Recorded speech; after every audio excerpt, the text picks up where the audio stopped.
Hari ini kita bisa bertemu, aku dapat berkumpul dan bisa beribadah.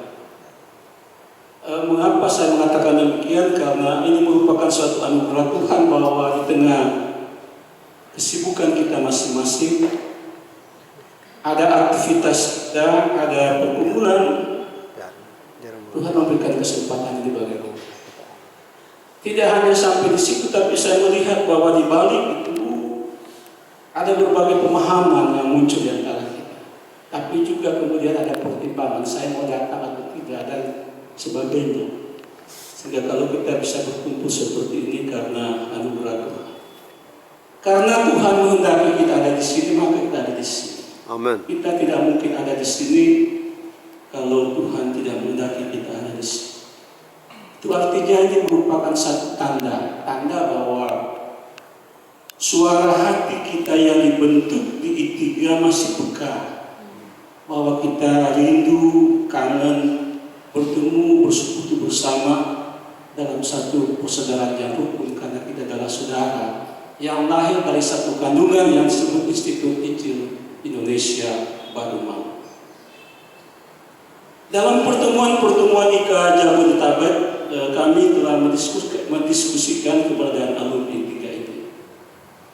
Seperti yang teman-teman tadi saksikan, memang ada keprihatinan di antara kita, tetapi kita mencoba memahami dan merespons itu secara positif dan benar, dan kita selama ini berdoa dan terus berdoa dan berdoa, dan dalam perjumpaan demi perjumpaan yang mulai seperti Pak Pita dikatakan di PPB Sejahtera, muncul ide, mari kita berkumpul bersama menindaklanjuti temu kangen pertama yang dulu kalau saya tidak salah yang pimpin dalam Pak Poker menjadi firman dalam semangat hari reformasi, dalam semangat reformasi, dan kerinduan itu hendak diwujudkan dengan dibentuknya tim kerja. Nah, bersama dengan itu kami mendapat berita dari dan informasi yang jelas dan sangat belum dari rekan-rekan alumni seperti tadi yang disaksikan oleh beberapa teman dalam saksian tadi.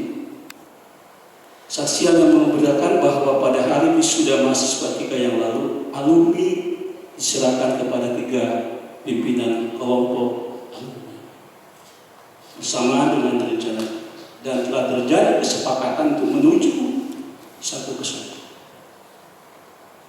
Dalam perjalanan menuju kesatuan, maka temu kangen ini menurut saya memiliki arti yang penting, yang diharapkan seberapapun kita yang sudah datang ini, gaulnya tentu tidak hanya di sini, tapi akan kemana-mana, mempersiapkan dan meneguhkan semua kerinduan menuju perayaan Natal yang nanti bermuara pada reuni akbar. Saat itu saya mengatakan lebih cepat lebih baik, lebih cepat lebih baik. Ya. Tema kita menjadi satu dari Yohanes 17 ayat 11. Tema ini dipilih, saya pikir bukan sesuatu yang kebetulan, karena tema ini sangat relevan untuk kita memulih dan hayati secara baru dalam situasi dan pergumulan alumni 3 sekarang. Tapi menurut saya tema ini juga relevan dengan berbagai situasi dunia dan bangsa-bangsa yang sekarang ini terpecah oleh berbagai persoalan. Untuk konteks Indonesia dalam rangka pileg dan pilpres sangat relevan juga gereja-gereja Indonesia dengan warna-warninya, persekutuan, yayasan, pelayanan, bahkan dalam keluarga, sehingga tema ini menjadi. Perikop Yohanes 17 dikenal sebagai doa Tuhan Yesus.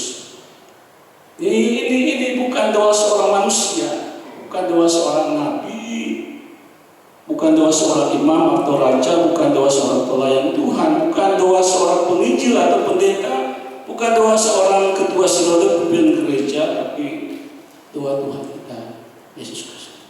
Saya pikir dia mempunyai makna yang dalam. Doa ini sebenarnya kalau kita lihat dalam konteksnya disampaikan menjelang peristiwa kematian dan kembalinya Yesus ke surga. akhirnya Yesus melihat ada panggilan hidup bagi murid-muridnya hidup sebagai muridnya yang ada dalam hidupnya. Tapi juga berikutnya ada tanggung jawab pelayanan yang harus diteruskan oleh murid-murid dan orang percaya. Karena itu Yesus berdoa, karena Yesus sangat tahu keberadaan murid-murid dan orang percaya. Siapa mereka bagi dia? Pengalaman selama melayani juga Yesus ketahui. Apa yang harus dilakukan dalam kaitan tanggung jawab yang akan emban? Tantangan yang tidak gampang, karena Yesus melihat murid-muridnya bagaikan anak-anak yang lemah, bodoh, bahkan nakal. Tanggung jawab pelayanan di depan dengan segala pergulanya. Karena itu Yesus berdoa untuk kesatuan mereka. Sedemikian pentingnya kesatuan itu sampai Yesus sendiri berdoa. Sedemikian seriusnya persoalan serta tantangan terhadap kesatuan sehingga Yesus harus berdoa untuk kesatuan. Menjadi kerinduan dan kehendaknya supaya murid-muridnya dan semua orang percaya telah menjadi miliknya hidup bersatu. Bapak Ibu saudara-saudara, dari pembahasan awal tadi, maka kita melihat ada 3 hal mendasar yang nanti saya akan uraikan sedikit lebih dalam konteks ketiga, kenapa Yesus berdoa untuk kesatuan. 3 hal itu pertama adalah Yesus berdoa untuk kesatuan karena murid-muridnya termasuk kita dalam hidupnya. Kita temukan kalau kita membaca ayat 9 sampai 11. Murid-murid orang percaya dalam hidupnya, mereka dikatakan sebagai milik Bapa yang dipercayakan kepada Yesus. Yesus mengatakan, aku tidak ada lagi di dunia, tetapi murid-murid masih ada dalam dunia, peliharalah mereka supaya menjadi satu. Kalau kita berbicara milik Tuhan, artinya itu kepunyaan Tuhan. Kita menjadi satu dengan Tuhan. Dan ketika kita menjadi satu dengan Tuhan, Ia menghendaki kita sebagai anak-anaknya hidup bersatu. Hidup bersatu, hidup rukun, hidup damai, hidup tenang, hidup dalam kasih. Itu ciri kehidupan anak-anak. Ciri kehidupan anak-anak hidup rukun, damai, tenang, hidup dalam kasih. Memang ironi kalau menyebut diri sebagai anak Tuhan, milik Tuhan, murid Yesus, pelayan Tuhan, tidak hidup bersatu.